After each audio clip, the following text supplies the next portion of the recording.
అరే English medium అని పొద్దు నుంచి ఊదరగొట్టారు. ఇంగ్లీష్ మీడియంలో చెప్తున్నారా భయ్? మీ సభ్యులు లేరు.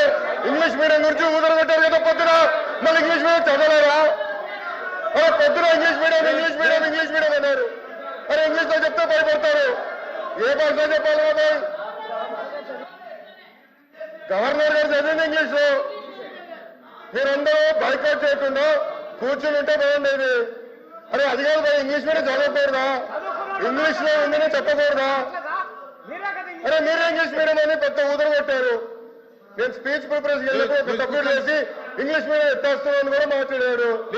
మరి ఎట్లా తెలుగులో మాడితే తప్పంటారు, ఇంగ్లీష్ లో మాడితే తప్పంటారు, ఇంకే భాష మాట్లాడాలి? లోకేష్ గారు సార్ క్లియర్ గా 4వ పేజీలో to date investors have pledged investment of 6.5 lakh crores with an employment potential of 4 lakh jobs.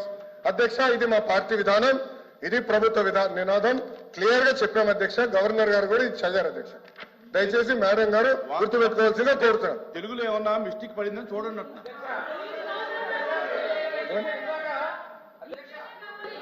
ఇందాక సభ్యులు మాట్లాడి ఇంగ్లీష్ మీడియం తెలుగు మీద కించపరిచారు అధ్యక్ష. మీరు ఇంగ్లీష్ మీడియం చదివారు, మీనింగ్ కమ్యూనికేట్ అయింది అధ్యక్ష. బుక్ లో రీడౌట్ చేసిన తర్వాత మెసేజ్ కమ్యూనికేట్ అయింది అధ్యక్ష. మెసేజ్ కమ్యూనికేట్ అయింది. వాళ్ళు ఇంగ్లీష్ మీడియం గురించి మాట్లాడారు. ఇందులో ఒకవేళ ప్రింటింగ్ మిస్టేక్ ఉంటే ఉండొచ్చు, ఆయన క్లియర్ గా చెప్పారు కదా అధ్యక్ష. గవర్నర్ గారు ఏం చదివారు ఇంగ్లీష్ లో? గవర్నర్ గారు ఇంగ్లీష్ లో చదివిందని వాళ్ళు ఇంగ్లీష్ అడిగారు కాబట్టి మా మంత్రి గారు ఇంగ్లీష్ లో చెప్పారు. కల్పన జయంగా ఈ ప్రభుత్వం పనిచేస్తుంది.